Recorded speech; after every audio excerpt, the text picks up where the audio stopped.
Okay. Hello. Hi. Welcome to the Movie Girls.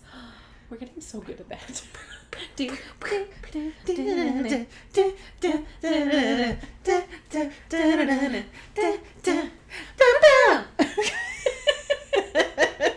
You're welcome. Hi. Hello. Happy Friday, friend. Happy October. October. I was going to argue with you. I'm like, it's Thursday, Tia. It's Friday. It's definitely Friday. Oh my goodness. I think every day for like the past 3 months, I have no idea what day. It's perpetually Thursday. It's never not Thursday. Oh, it's Spooktober. Spooky Halloween month. Halloween. Woo. Anyway, so for Spooky Halloween month, we decided to do some spooky Halloween type movies. This is my pick, and I chose a movie that, oddly enough, neither of us have seen. Mm-hmm. So that's weird. It was before our time. It is. But literally, I'm sure everyone has seen it. Well, we're doing Alien. Ooh. The first one. The first It's gonna be scary. It's already dark out, which you all know. It's I like unusual. it when it's light out. We're watching a scary Usually movie. we watch movies during the day, and we're doing it at night today. Because Julie really wants to watch with us. Yeah, and I like it. It's giving it a creepy, spooky vibe. So yeah, it's dark. I'm gonna have to change sweaters because I can't hide in this. It's a zip up. I need a I don't full think sweater. this is going to be like. I think there's like a few little scares, but I don't think it's like gonna be that scary, is it? I don't know. I don't know. Don't know. We'll find out. So anyway, I chose Alien. It's from 1979. Director Ridley Scott. Writers are some dudes that I don't know. Starring Sigourney Weaver, a bunch of other dudes, and Veronica Cartwright. Those are the ladies. And that's all we care about. We care about boys. This is like the 40-year anniversary of this movie, isn't it? 40 years ago. Yeah, I guess it is. Shit. Oh, wow. Well, what do you know? It's got a budget of $11 million, and its current gross is $106 million. Shit. Oh, shit. I guess I would have thought the budget was. No, I guess 11 million is a lot of money. Yeah. I was gonna say more, but then I'm like, that's more money than I can imagine. For now, their budgets are what it's grossing. Right. This was 79. Yeah. So in 79, that's a trillion. it's a trillion in today's money. Yeah, for sure. $3 trillion. $3 trillion is and the 32 budget. cents. Well, that's the important part is the 32 cents. Like that's where you they were really 32 cents over budget. Actually, It's they true. had to pay 32 cents each. Yeah. Yeah. Each. Yeah, that's a lot of cents. Inflation. You know, that's probably like 97 cents now in today's money. Oof. Can Sigourney afford it? Does she need to GoFundMe? Can I contribute? She's a GoFundMe. For the 97 cents. We are off to a really good start. I was going somewhere and I thought you were with me right up until that point. Well, because I wondered if that was based in truth. And I'm like, has she done a GoFundMe for something before? Because sometimes you make current references to news and media and social things that I don't follow because I don't read the news. I have my finger on the pulse. Exactly. And I'm somewhere about 10 inches to the left of the pulse. So I'm not always aware of said pulse. Ooh. This awards and things. I wrote down notes. It won. It was nominated for 2 Oscars: Best Art Direction for Set Direction and Best Effects for Visual Effects, and it won the Best Visual Effects Oscar, which is kind of cool. And it was nominated. Do you know what other films it was up against that year? No, I didn't look that up. Do you want me to do that? I don't know how to find that. How do you Google that? I don't know. Fuck. Where'd you Google? When did Star Wars? When did a Star Wars come out?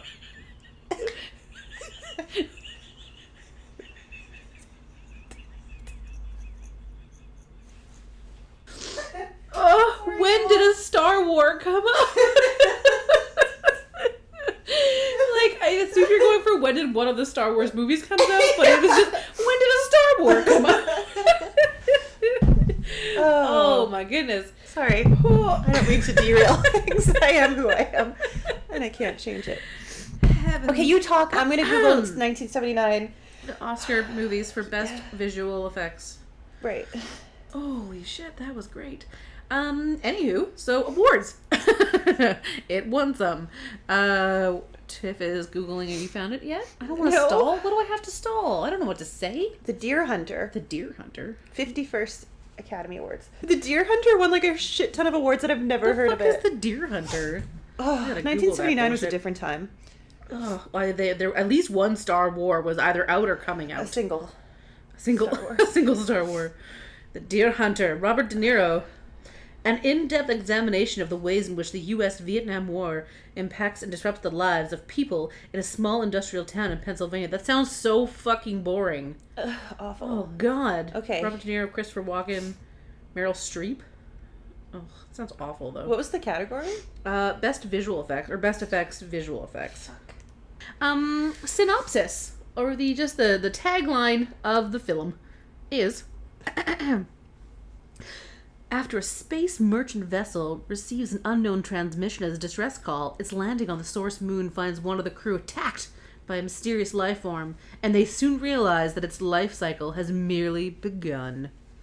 Dun dun dun. Anyway, that sounds fun, I guess. I don't know. For the whole family. I'm not a big space movie person. Oh, really? I don't know. Space is alright. I mean, I enjoy when there's war and stars. That's Doctors and Who's? Doctors and Who's I enjoy. Star War is also great. Just the one. Just the one. I do like when they trek in the stars as well. So, I guess I do like the... I was going to say, it sounds like you like space movies. I like space. This, I don't know. Merchant vessel. It lost me at merchant. I'm not sure why. Merchant vessel. I was like, ugh. Sounds Lost boring. me at, I didn't even say, Oh, I did. Yeah, that doesn't grip me. It's not a gripping. No. I wouldn't, Yeah. It's 1979. I'm 6 years old. 6. I think you should be at least 16 to see 16 this years one. old. It's got a pretty tense rating on this one, I think. What is it, 14A? I don't know. I didn't look up. Shit. Oh, I'm really bad at this job today. We never look up the rating. Alien. That's what I actually was going to because I was curious, and then I didn't. Oh. 18A. Okay, I'm 18 years old. Ooh. It's 1979. And actually, ma'am, it's sci-fi and horror, so I'm gonna be scared. Okay. So I am changing sweaters. Sure. That's happening because I don't want to get scared. I don't like it. But what did they say? No one can hear you scream in space? In like, space, that's cool. no one can hear you scream. Yeah. That's scary. That's spooky. Ooh. Do you have any fun facts to start the day? Or are those after facts? After. The 40th After facts. anniversary was my fact. Oh, that was a fact? I thought that was a in-the-moment thought. You wrote that down? I wrote it with my pen. Because in May they had like a 40th anniversary release of some sort. I know, I didn't hear about it. So Sigourney Weaver is 70 years old now, but in the filming of this movie she was 29. Yep. I think she was 29 and then she was 30 when it was 30 when it released. came out. Well, I looked up to see how old she was, and she was born in 49. Because she was like the youngest cast member, I think. Oh, wow. Her and the other Vanessa. Yeah, I guess, hey. Who's her Veronica. Veronica Cartwright. That one. Vanessa Curmudgeon is her star name. Oh. Pausing now. Should we? Well, we should probably pause now, because this is... I'm going to make us a spicy cocktail. Spicy? No, it's not spicy at all. No. I was going to say, I'm pretty sure I watched you buy the ingredients. It's not spicy. It's the most opposite. It's fruity. Spicy boy. It's fruity. Just like me. Spicy and fruity. I'm a spicy fruity girl. Everyone says so. Everyone I know, when they say, "Hey, what do you know about that Tiff?" How would you describe Tiff say, in 2 words? How would you describe Tiff? Let me 3 for spicy fruity girl. 3 words. 3 words for Tiff. Spicy fruity girl.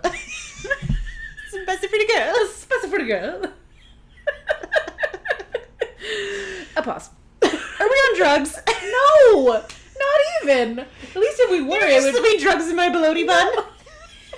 Teal, I haven't eaten today, and I came over and Teal made me a plain bun with bologna by request. Just bread and bologna. Because that's it. I would have made you a bun with. Well, also, she never heard the term bunwich. Come on, you guys. Everyone knows what a bunwich is, right? Like, it's a sandwich, but you make it with a bun, so it's a bunwich.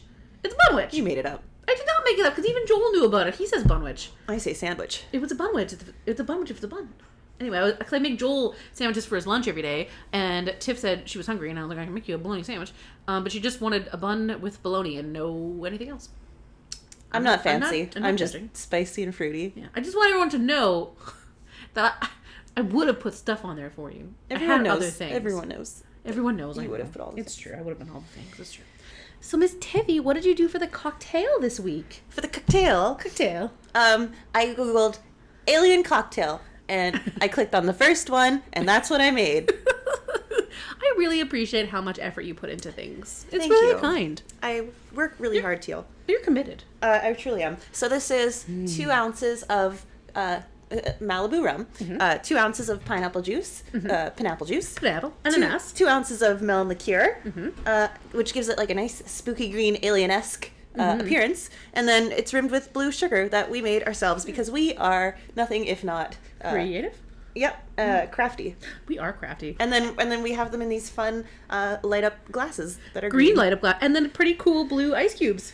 I'm really impressed. Very You did hard. such a cool I job. challenge everyone listening to go to the dollar store and try to find alien decor. It's hard. We didn't find literally anything. Literally Not a thing. anything. Not even an alien balloon. I asked, and the lady tried really hard She to was help. very kind. There Very was helpful. alien sunglasses, but Not- that not what was I it. needed. Not at all. Yes. Beautiful job, Tiff. Thank you. Cheers to face huggers. Face huggers. Oh God. Crunch. It doesn't even cheers. Crunch. I went through a lot of emotion. Ooh, I do kind of like it. I didn't like it, and now I like it. That's fun. That is I like fun. It tastes like a melted popsicle, basically. Yes. But then also kind of banana-y. Like fake banana the Malibu popsicle. rum. Yeah. Is Well, banana in coconut- Malibu? I thought it was Nope, coconut. it's coconut. I don't know what you're saying, but it does kind of have a banana. Well, because the melon, maybe I don't. Maybe. And like the pineapple juice? I don't know. It's good. I like it. It's fun. It is fun. Yum. Does it taste like an alien? Well, since we don't know what they taste like, yes. Yes, it does. Prove us wrong. I dare you. Tell you what's what.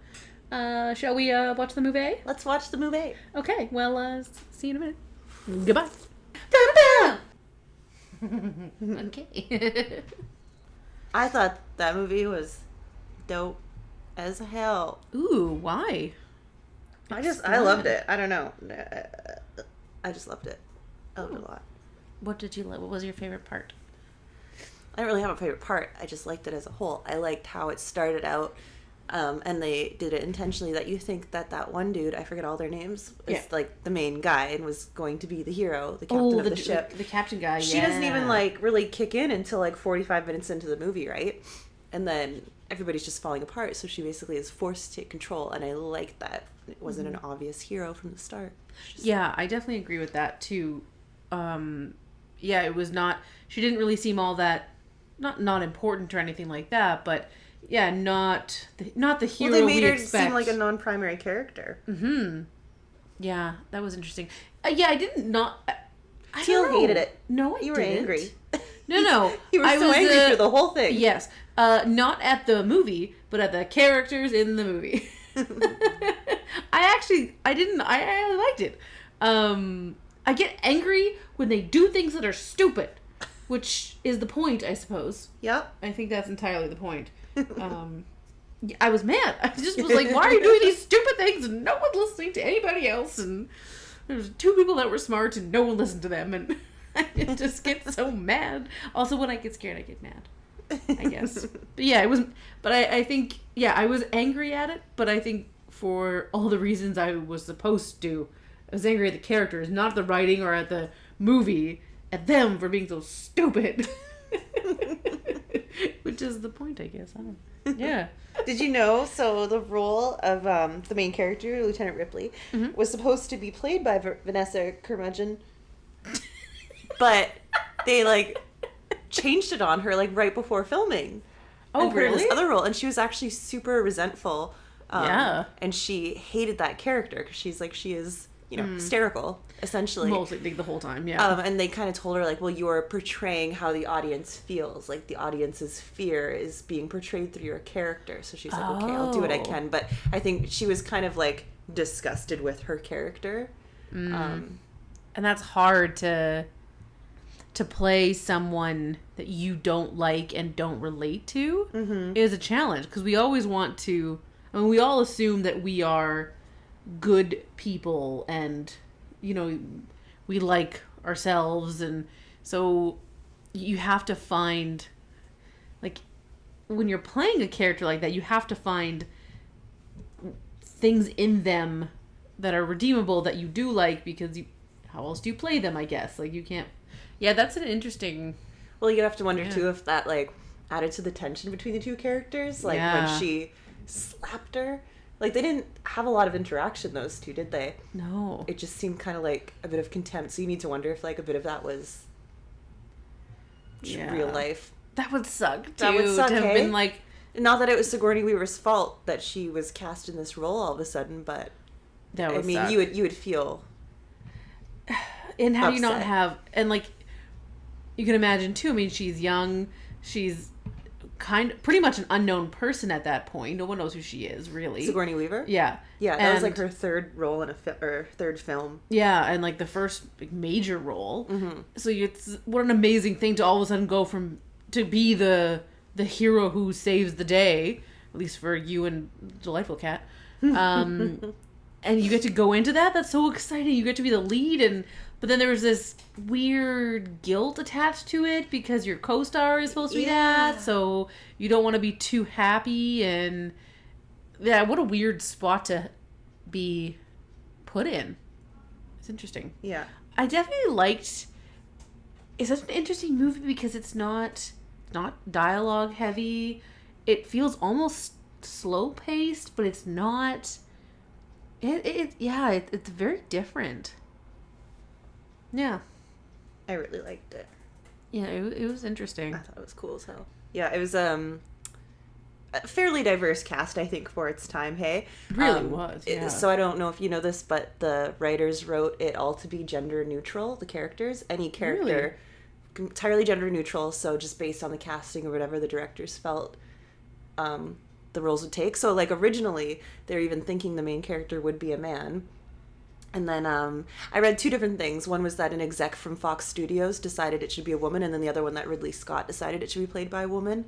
But I just thought that was a cool note that they were just like, it is what it is. This is just the character. This is what's going to happen, and it can be a he or a she. It's not a big deal. So I was like, dude, I wish all films were kind of written like that. No kidding. That's I mean, we barely get that now. To have that in 78, that's almost, it feels Way before that, because I think they've been writing a lot of iterations of this story. Yeah. Like, it went through a lot, and they had these ridiculous names before they landed on Alien, thank God. That's really fascinating. I think that's really cool. When even like the final three characters were two females and an African American person, and that when does that happen? Like that's not how that goes. The four white guys all died first. Yeah. That doesn't ever happen. That's not how that goes. Like, it's not uncommon, especially in horror, to have one girl be the last one standing. That happens a lot. Yeah, the final girl trope. Yeah, that tends to always happen. But, yeah, she was so, like, calm, cool, collected the whole time. Not without emotion, without feeling, and without fear. You could see that in her, but she had to, it felt like she knew she had to keep her head in order to make it. Well, because through. nobody else was. She couldn't trust anybody else. Everybody had their roles, and she knew hers, and she was just trying to play by that, and everybody else was just like, whatever the fuck. Yeah. And it was frustrating, and I think that's why I liked it so much, because you don't see a lot of that Yeah, and in a female character. you really don't. I was thinking about it at the end, just before when she's trying to get, it's just her left, and she's trying to get to the shuttle before the thing destructs. Normally you'd see, and I feel like I would probably be, that character is terrified. Just terrified. You can't even move. Your fear is like paralyzing you. And usually that's how that's played, is they're so scared and shaking and can't even move. Like the girl Veronica Curmudgeon. Curmudgeons. Veronica. Her actual name is Veronica I keep calling her Cartwright. Vanessa. Vanessa Curmudgeons or Veronica Cartwright. Sorry, whatever. Veronica Cartwright. She when she was faced with the alien, she was paralyzed with fear, and that's usually how that goes. And I really enjoyed that. That was not the case with Ripley. Yeah, she just got it done. She did what needed to happen. Did what she needed to do to save herself. And she was right from the start. Like she wasn't letting this person in. She knew that wasn't protocol, first of all, and you know how I like rules. But also, you're endangering the entire crew by letting this thing on. And it did. They all died. Except her. Mm-hmm. And she was the only one and the other guy that wanted that to happen. And the robot. I didn't see that coming. No! That was nuts. Like, because this movie is 40 years old. We all knew about the face hugger and the chest exploder and that she makes it, but I did not know about the robot guy. I thought the special effects were so well done, too. They really were. They were so good. Like, usually you watch these movies and you're like, this is ridiculous. Yeah. And for 1979, like, holy shit, I was super impressed the entire time. But I think that's, Joel mentioned earlier I think he said we were talking about one of the Star Wars, that, yeah, CGI just doesn't usually age well. Yeah. And it doesn't. So, yeah, the movie looks like it's old. Like, it looks like it's a 70s movie just with the technology and that stuff. Mm-hmm. But nothing, like, all the effects were real. The costumes are real. The sets are real. Like, they built all those things. And that translates, like, that part, because it all looks like a cohesive film. You don't have all these sets and then this weird CGI thing that clearly doesn't fit anymore, and it's weird. Yeah, real things stand the test of time. And even when you go back and you watch, like, an early Avengers movie, you can still be like, oh. There's so many movies like that it's just like... It just doesn't age well or hold up. This one definitely does. Mm-hmm. The more real effects you do, the better off it's going to stand. Usually we watch a movie like this and I'm like, this is dumb. And we can just kind of laugh at it, but I actually, like, super fucking love this movie. And now we need to watch Aliens, and then we need to watch Aliens 3, and then we need to watch Alien Covenant or whatever the fuck. And then Prometheus, I've never even seen that. I haven't seen any of these. You haven't seen any of them? None of them. Watch them all now. Yeah. No, I did like it. I get frustrated. That was just me being frustrated at the characters, not the movie itself. Right. The characters. I'm just like, why are you making stupid choices? I'm a yell at the TV while I watch it because perhaps they'll hear me and listen. Sorry. Yeah, what an interesting... Yeah, it wasn't what I expected. And the alien was not really around as much. Yeah, I thought there'd be more of that. I thought there'd be more alien. It was interesting. I didn't like the little thing that kind of bugged me at the end is not about the alien. Does she have to be in her underwear at the end? Yeah, is that necessary? Do we have to see her butt? Like, that crack. Like, I get that she was getting ready to go into the freeze chamber thing, but because you knew it was in the end, it's just was gratuitous nonsense. Like, you didn't have to do that. Right. There wasn't any through the whole film, and it's like, ooh, there wasn't any, like, nudity or anything suggested the whole time. We should probably put it in now just to make sure we get it in there. It just felt gratuitous. I don't like that shit. I never do. So that was a little disappointing, but... On the flip side, so critics were, like, upset about the fact that basically they felt like the facehugger's attack of the male crew was, like, an equivalent to male rape. And one of the writers, I don't know how to say his name, Oban, argued that the scene was a metaphor for the male fear of penetration, and the oral invasion of the crew member by the facehugger functions as payback for the many horror films in which sexually vulnerable women are attacked by male monsters. Which, if that's true and that's what they were intending, that's fucking rad. Mm-hmm. Well, he said so cool. Afterwards, he said he wanted male audience members to understand and experience the visceral horror of rape and sexual assault. And there's a film critic... Oh, no, her name's Nikki Vaughn. The screenwriter's name is Dan O'Bannon. Nikki Vaughn argued that the effect that Scott was hoping to have on male audiences is yet to materialize. She said, you only have to look at the violence meted out against women in cinema to see this. To describe the Alien franchise as a metaphor for male rape is to forget that the women of the Alien franchise are treated equally as invasively. Mm-hmm. And yet this sci-fi impregnation doesn't compare to the violent brutality frequently dished out to the female characters as par for the course across the breadth of cinema. It's no bad thing to encourage men to rethink the way in which women are treated on screen, but whether they recognize or appreciate that, let's wait and see. Mm-hmm. That's a really interesting point. I sent, it was several weeks back now, but I sent you a thing, or I tagged you in a thing on Instagram. It was like a bunch of pages of someone's notes or something. But it was about, this woman wrote how she was studying something in film or whatever. And it was about horror films and their professors and everything were incredibly knowledgeable and huge fans of of horror film and gore and Tarantino films, and just were so into all of that. And the movies she wrote her dissertation or something on, and they talked about Jennifer's Body, the one where Megan Fox just kills a bunch of guys, and like eats them alive and stuff. And she was saying that when she was like watching it with like, you know, her dad and brother or whatever, they were just horrified at it, absolutely horrified. And another movie, I can't remember what it's called, but basically the woman has teeth in her vagina. So it's called Teeth. Is that what it's called? Teeth? Yeah. And again, men were just horrified by it.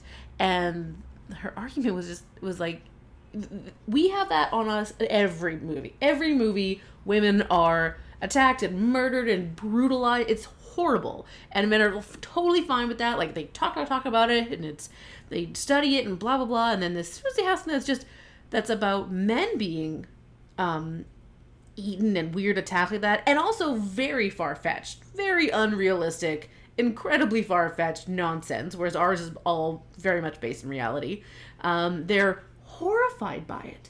And because they just can't imagine that loss of shift in power. And it was such an interesting essay, and I can't remember. It was on Instagram. It was like screenshots of things, but so I can't even like cite it properly because I don't know where it came from. But it was such an interesting thing. So I feel like from Nikki Obama, anyway, Nikki, smart Nikki. There's some truth in that, because if that's from 79, and yeah, I don't think that message really came across, because there's still, I don't know, I don't know, it's interesting. It is interesting. I don't think guys quite get that yet. Yeah. Another writer said on one level, the movie's about sex and reproduction by a non-consensual means, and it's about that happening to a man, that the film plays on men's fear and misunderstanding of pregnancy and childbirth. And I think that's why I really like this movie, because it's kind of like levels of fear. It's not just like sexual force and birth, but like the fear of total isolation and like parasites. Yeah. And the fact that they were all like expendable, like their mission didn't actually mean anything. It wasn't at all what they thought it was. Like, that was a twist that I was like, oh. Well, it even says in the start they're like miners or something, where they're carrying this load to bring it back. They would tow ships or something. Or it had nothing to do with anything. And you think that they're just woken up because the computer is like, oh, I found like a distress signal. But it's like, actually, clearly they were going there in the first place all along. Yeah, that's so fucked. And this all feels so relevant. Just like, not only the men not understanding birth and all that, because again, that's very topical because of all the, oh my god, reproductive rights happening. But it just feels so relevant, because it's like giant corporations who don't give two fucking shits about anybody else. It's all about their bottom line. It's like, well, we want this thing, and we're gonna make sure we get it. And you know what? It's a 6-person crew. If they die, they die. Whatever. Like, they don't even care. And that's what things are like now. Like, it's still like that. It's always these big corporations that run everything and don't care about the people that work for them. You gotta love a horror movie with subtext. Yeah. It was good. It was a good layers, like onions in cake. I thought you said onions in cake. No, thank you. I hate onions. Gross. Yeah, it was a very interesting movie. It wasn't as jump scary as I thought. You knew it was coming. It wasn't really scary at all. I liked that there wasn't any romantic relationships. There was none of that. It was a crew, and there was no emotional... There was emotional attachments, but not really. It wasn't about that by any means. Which, again, was different. That feels different. I mean, I don't know. We weren't around in 79 when there was what kind of movies were coming out. Yeah. So maybe this was not as uncommon, but again, it feels like we should have come farther. Again, a lot of the movies we watch, the older ones, they seem quite groundbreaking and new, and like they're starting something, and then it just stalled, and we never really progressed farther than what was trying to be done 20, 30, 40 years ago. Yep, that's upsetting and true. What a butt. Yeah, but it is relieving, I suppose, that they were making movies like this with those undertones, with that trying to make it known to men that that's it, and that it was male writers, male director. You don't expect that kind of subtext. But again, you need to wonder, is this something that they set out to do from the beginning, or is it kind of an afterthought that they were like, oh yes, well, this is what we were intending to portray, and totally. This is how we're trying to make it. Like, it's not really clear is the thing. Well, you wonder too is if it was in it from the start, which hopefully, because that is great. But if they had voiced it, would, like, thinking about how they would have pitched this to studios, would they have pitched it like that, or just pitched it as a horror movie in space? Oh, right, for sure, no, because big studios would be like, absolutely not. Yeah. So maybe that's even if not it's gonna sell tickets. No. So I wonder if they did have that intention, if maybe they kind of kept it to themselves until after the reviews and things came out on it, it was being seen and doing well, that they voiced what they truly intended. Or people were seeing these things and they're like, yeah, we tried meant it all along, totally, we're super smart. Well, for sure, like when the movie came out, I don't think it had like a lot of what do you call it, advertising. Oh, okay. Necessarily, like it had a pretty limited release to start in American theaters, and I read that like people had lined up for blocks and blocks to see it, though, like anywhere. Oh. Like the total worldwide gross was anywhere from 100 to 200 million. But it was like mixed reviews, like Roger Ebert said. Basically just an intergalactic haunted house thriller set inside a spaceship. But the film later made his great movies list, and he gave it 4 stars. So it's a thinker. It is. So maybe, I don't know, maybe he had thoughts about it as a man, that he was like, well, I don't know how I feel about this, and a woman and is the only survivor, and her cat, and I don't think so. I don't support crazy cat ladies. And then maybe later on that was kind of more the norm. I don't know. Yeah, it definitely seems very different for its time. For any time currently. Yeah, and I really appreciate Sigourney Weaver as like a woman in sci-fi who didn't necessarily have to be sexualized. Yes, that last scene in the underwear was a little uncalled for, but you know, like, there's no Princess Leia in a slave costume either. Exactly. Like there's and she's in so many great roles, like my all-time favorite movie, Galaxy Quest. We just watched it like last week or 2 weeks ago. You watched it without me? How dare you? About that. I didn't know. Really? It's about what? Galaxy Quest or Sigourney Weaver? How the Galaxy Quest, how they made it. And... We read such interesting things about it. It's such a good movie. It's fucking great movie. It's so good. And reading about all the things it did and how, like, because it's very Star Trek making fun of, but not really. It's making fun of, but it's also a tribute to Star Trek and its fans, which was so interesting. I just read that this time we watched it, and I was just really? I was I'm surprised obsessed by with that movie. And then like I've seen it so many times. I just never really read about it. Right. And yeah, that was kind of neat. I thought that was really sweet. And she's so good in Ghostbusters. She's just amazing. She's in Avatar, which I actually liked it. Not too bad. Great. A lot of people do. I'm not on board the Avatar train. I don't love it or anything, but like, you're allowed to like what you like, right? It was fair. It was too long, and it was the first movie I saw in 3D, and I was like, oh, come on, See, I didn't see it in theaters, and I think that was part of the reason. I think if I saw it in theaters, I might like it. Because it was very beautifully done, but it was too long and too much 3D for the first time. It was like 2 or 3 hours of 3D when we weren't used to that. I had such a headache at the end of it. So it was interesting, but anyway, yeah, Sigourney Weaver, she's just a fascinating person. And she did such a good job of that character. She's just like a cool, like actually strong female character. Yeah. She's my height, which is nice. She's a tall gal. She's not like hypersexualized generally in these roles.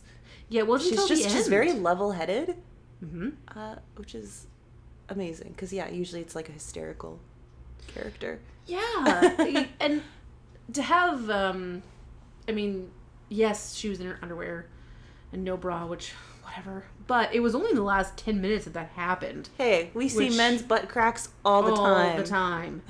Yeah. I'd rather see a female butt crack.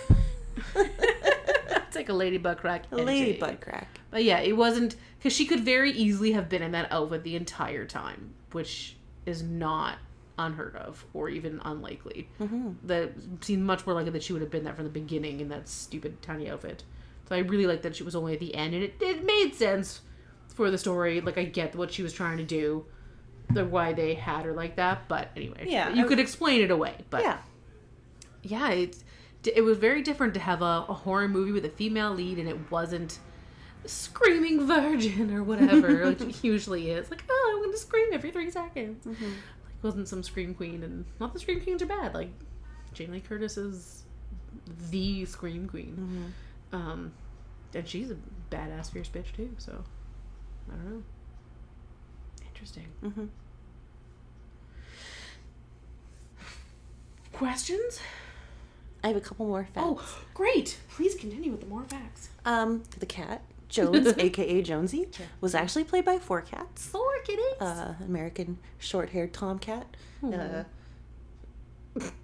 Actually, Sigourney Weaver realized that she was allergic to a mixture of glycerin and cat hair, so they realized that if they didn't use glycerin, it was fine. Glycerin? For the sweatiness. Oh, yeah. Interesting. That's all. The cat was the best part. And in the next film, it's in subsequent films, and this cat lives for 57 years, actually, or more. Because it's in cryo sleep with her through the next couple of films or something, and goes back to Earth, and then so that's why we need to watch the next one. Yeah, I'll watch the next ones. Well, that's all I have. Oh, you had several. Not several. 57 years. Oh, and that the reason that the alien wasn't interested in him, the cat was largely left alone by the alien because he wasn't big enough to sustain a life force. Oh, and that's the point of them, is there? And so, the cat saves her life, and then she saves his life. Oh, they're friends. That's nice. The kitty. Kitties are nice. This is why you should always have a kitty or a nice pet. Well, before we saw this movie, and we didn't know anything about it really, who was it? Was it Josh that said that the cat lives at the end? He goes, oh, or was it you? Oh, I think it was me. Because I sent you Teal goes, oh, but don't worry, the cat survives. And I was like, I didn't even know there was a cat in it. I didn't know either. I was angry at her for spoilers, but then I was like, no, I would absolutely, if I didn't know that the cat didn't live, I wouldn't be able to relax. Well, that'd be sad. I would be stressed out. I would probably hate this movie. So knowing that was a great relief, and I thank you for that. Yeah, you're welcome. It was this. It was a tweet that I sent you. It was. I found it on Instagram because I don't tweet her. From Adam Shafto. This is this person's handle. And his tweet was... What's his handle? Adam Shafto. Oh, Shafto. One word. Anyway. His tweet was, so, I've been writing reviews for about 10 years. My wife's review of Alien puts everything I've ever written to shame. And her review is, Alien is a movie where nobody listens to the smart woman, and then they all die except for the smart woman and her cat. 4 stars. I sent you that a couple weeks ago when we were reading, when we knew we were going to do this. That's absolutely why I liked it. The cat's going to live. The cat's going to live. One less stress. Smart girl lived. That's all you want. What more do you want from a horror movie? Nothing. Nothing else you want. All right, questions. Did you like it? I loved it. You loved it. I really, really loved it. Mm-hmm. I kind of wish I saw it a long time ago. Yeah. I was always scared of it, so I never did. Oh, I don't know why I didn't. I think I just thought it was like a stupid boys action movie that I didn't care about. I didn't know that it was going to be dope as hell. Yeah. I mean, it was a little bit before our time, but I've never seen any Alien movies, and people are always kind of shook by that, right? They're like, what? Well, leave me alone. Yeah, I did like it. I'd like to do some more. I didn't do really research on it, but every time I looked at things, it was all seemed to be spoilery that's the thing things. Is when we haven't seen a movie before, we don't want to necessarily spoil it for ourselves, but we have to do a certain amount of research because facts are kind of fun. I like facts. I don't know. Facts too. but it's a weird fine line to walk. We're like, fuck, I don't want to ruin this movie. But that being said, this movie came out in '79, so. Well, spoilers would happen. Spoilers Except for are gonna robot, happen. we didn't know. Didn't know about the robot. I Didn't know didn't come about the across robot. that in my research, and I was like, that was cool. I love that. That was a real twist. Yeah, that was 'Cause awesome. we thought when he started being all weird, we I thought thought he for was sure, like possessed by an alien or or something. like had an alien up in him for sure, Yeah. and he was a robot. A robot. A robot. Who would you recommend this for? Everybody. Yeah, anyone that hasn't seen it, I'd be like, dude, just check it out. Just check May, it out. Maybe something unexpected for you, especially in like this landscape and the types of sci-fi movies for women like currently are not great. I mean, Yeah. well, I don't know. They're all right. They're all right. Star War, Yeah, a couple star of the Some- wars Yeah, of wars that happen in the stars. Yeah. are female centric, but yeah, Daisy Ridley. Daisy Ridley. Is that her name? What mood should you be in to watch this? Mood to watch men get force Into- impregnated by aliens. How their chest explodes. That was gross. Face hugged. That was Face so hugger? weird. The face hugger is the most terrifying part. Like, this big alien wasn't that scary to me. The face hugger is the Yeah. scariest. Am I wrong? And they were so nonchalant about the whole fucking thing. Here's the thing, is there's no setup for... You don't know what they've come across in their travels in space and what the norm is and what it isn't. And you have no idea. Like, there's Yeah. no setup of their prior life before that. Yeah. So who knows what they've come across and what their experience is with aliens. I was trying to think about that when they went back into the like med bay or whatever, and it was off his face and was just gone, and they just walked in like, huh. I was like, well, they might be really jaded or just not phased by this shit because they've seen. Yeah, that part was the so most much frustrating. But now done. that we know that guy was a robot, it makes a little more sense that he was just like, "Rrr." what the he's fuck not ever. going to get impregnated because it's he's a all about robot. the company. yeah. Yeah, he didn't care. He was like, we have to keep this and blah blah blah. Everyone wanted to kill it. He's like, no, it could be information and useful. And then they just shot that guy's body into space. That was so weird. What would you rate this? I'm excited for a Tiffany rating. 4 Jonesies 4 Jonesies out of. out of 4. Out of 10 acidic face huggers. Yeah. That doesn't Well, seem no, very I was good, gonna say though. 4 out of 4. Yeah, you want to be a. 4 Jonesies out of Oh, 4 sure. acidic face huggers. 10 acidic face huggers. Rapists. Would you rate this? I'll say it was 6 badass ladies out of 7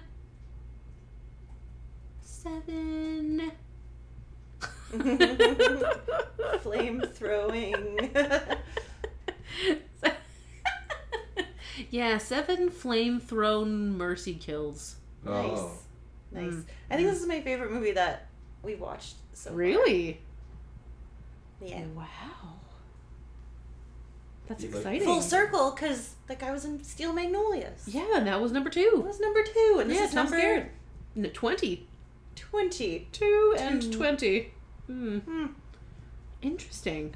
All right, that's really cool. What's your favorite so far? I don't know. I don't know. I'd have to think. Okay, let's go. I'm gonna go to bed. Okay, it's bedtime. It's past bedtime. This is weird for us. 10:30 for us. Normally it's daytime. You know how I feel about scary movies at nighttime?